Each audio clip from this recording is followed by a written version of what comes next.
name is Sulaika Martinez, and I am originally from Mexico, San Luis Potosí.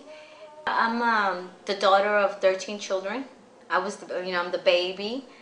Um, I, I had one brother and one sister that died at birth, so then it made it 11, but I'm still number 13.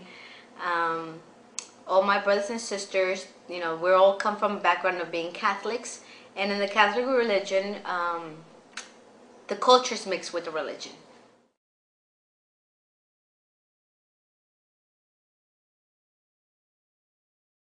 When I was in the Catholic religion, one of my thoughts was that I wanted to study nursing to go into missionary. So I still was going to have a lot of conservative where I was going to be away, and I was going to have to give up a lot. So it was already in my thought and my belief. But then when I found Islam, it's like it just opened my eyes where I felt that, okay, this is part of Christianity.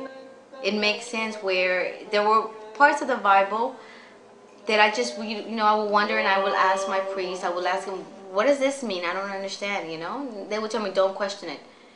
This is what God said, and that's the way it's going to be. And I will go to others, preachers, whoever, and they were like, well, there's many things, that God has sent to us in the Bible that are not answered, but you were supposed to obey, you were supposed to just leave it there.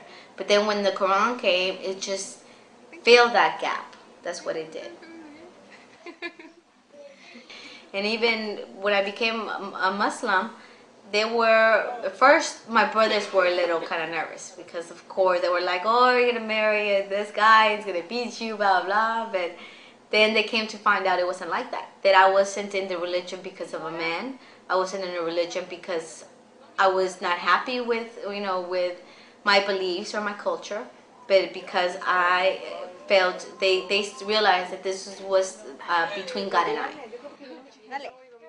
Papas y papas para mamá, las cremaditas para papá. Yay! I know how it feels to be alone and honest and literally left out, because when you're like the only convert and everybody else, Arabs, Pakistanis, they're nice people, even Turks, but when they don't speak English, or you can't, they have another culture than you do. Because I'm an American Mexican, my culture is very different, than theirs. They don't know how to communicate, and it gets lonely. My first 2 Ramadans were very lonely, were very alone, until I started meeting more Latina Muslims, and that's what, and more, not just Latinas, but even Americans, regardless, we started growing within the community, getting bigger and bigger. It's amazing how many converts I know. It's grown from probably just knowing one person to probably about 300 or 400, different Latinos or just converts, period. Converts all over Houston.